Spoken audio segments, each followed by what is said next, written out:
Universal देखने वाले नाज़रीन सामीन के चैनल का सलाम। आज हम जिस टॉपिक पे डिस्कशन करने जा रहे हैं वो सेकेंड ईयर की मैथमेटिक्स में chapter number 2 composition of a function है। कंपोजिशन ऑफ अ फंक्शन के बारे में मैंने आपको प्रीवियस लेक्चर में बताया था कि कंपोजिशन ऑफ अ फंक्शन क्या होता है। जब आपके पास दो फंक्शन किसी एक ही क्वेश्चन में दो फंक्शन आ जाए उसे हम कहते हैं कंपोजिशन ऑफ अ फंक्शन। जैसा कि F on G F X आ जाए, G on F of X आ जाए, these are called composition of a function. आज हम डिस्कस करते हैं कंपोजिशन ऑफ अ फंक्शन क्या है, जो इन्वर्स होता है वो कैसे एग्जिस्ट करता है, या inverse composition of a function क्या होता है। तो स्टार्ट करते हैं आज का topic. Let y is equal to f of x be a function of f of x. This function take a dependent variable y and independent variable x. जी आपके पास एक फंक्शन है y is equal to f of x, इसमें दो variables हैं, एक आपके पास x है, दूसरा आपके पास y है। जो x फंक्शन है ये आपके पास इंडिपेंडेंट है, जबकि y डिपेंड कर रहा है किस पे, x पे, तो y आपके पास क्या डिपेंडेंट वेरिएबल है। The function x take dependent variables, x को हम ले लें जी डिपेंडेंट वेरिएबल्स, अब y as a independent variable, y आपके पास क्या होता है इंडिपेंडेंट वेरिएबल हो जाए, that is called inverse of f of x। इससे हम क्या कहेंगे जी inverse of f of x। एक छोटी सी एग्जांपल से आपको बताता हूं, जैसे कि आपके पास f of x is equal to आपके पास है जी y, ठीक है। अब ये y डिपेंड कर रहा है जी x पे, ठीक है। अब अगर ऐसे कर दिया जाए कि यहां से f उठा के तो निकाल दीजिए, x is equal to f inverse of y आ जाएगा। अब यहाँ पे x is equal to f inverse of y आ गया। अब ये जो y में जो एलिमेंट पुट करते जाएंगे ये तो आपका डोमेन में आ जाएंगे, जबकि x की रेंज में आ जाएंगे। अब इसका मतलब है ये जो x है ये आपके पास है जी डिपेंडेंट वेरिएबल, ये आपके पास क्या जी इंडिपेंडेंट वेरिएबल है। इसका मतलब है जब हमने डिपेंडेंट को इंडिपेंडेंट और इंडिपेंडेंट को डिपेंडेंट में चेंज कर दिया, इससे हम क्या कहते हैं इनवर्स कंपोजिशन फंक्शन।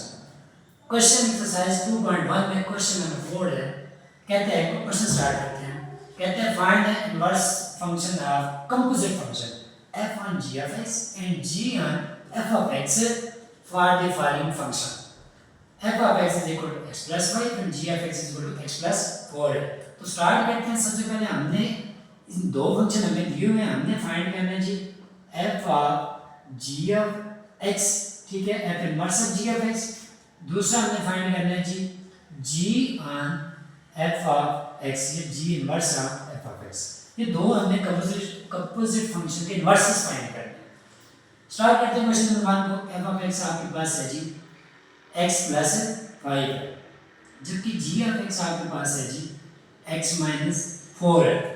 अब x plus 5 और x minus 4 दो फंक्शन आ गए। सबसे पहले हमने इसको कंपोजिट फंक्शन में कन्वर्ट करना है। तो कंपोजिट फंक्शन में कन्वर्ट करने के लिए हमने ये करना है कि f on g of x हम निकालिए। f on g of x आपके पास क्या आ जाएगा जी फंक्शन ऑफ f, g आपके पास x plus 5। अब फंक्शन ऑफ f में हमने वैल्यू पुट करनी है g of x में, x की जगह पर हमने पुट करना है g of x।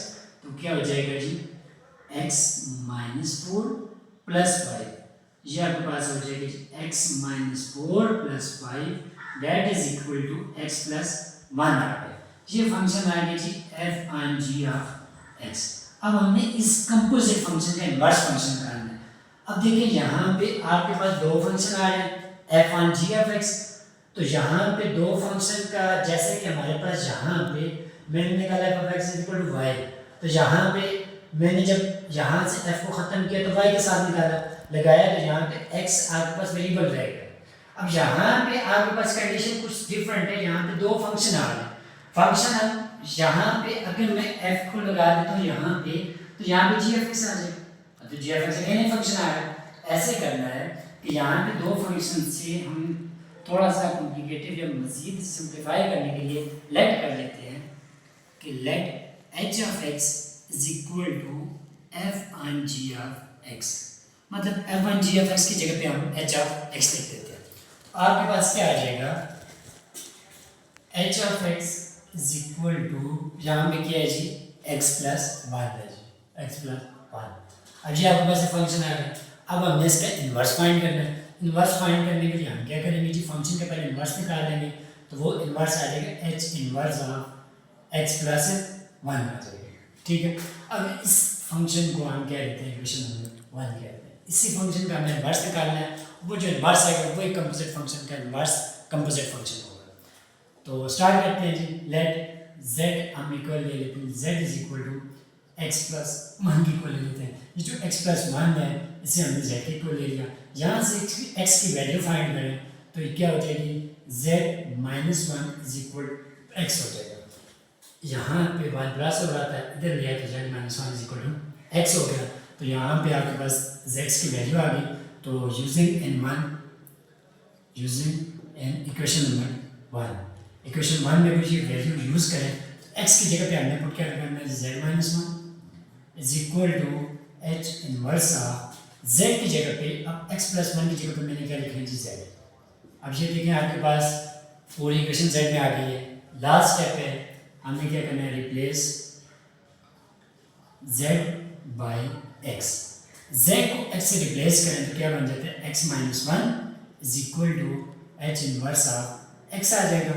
तो यहाँ से आपके पास क्या बन जाएगा जी, x minus 1 is equal to h inverse. अब ये देखिए h इनवर्स हमने किसके इक्वल लिया था जी, h ऑफ x किसके इक्वल लिया था जी, हमने लिया था जी f on g of x के इक्वल।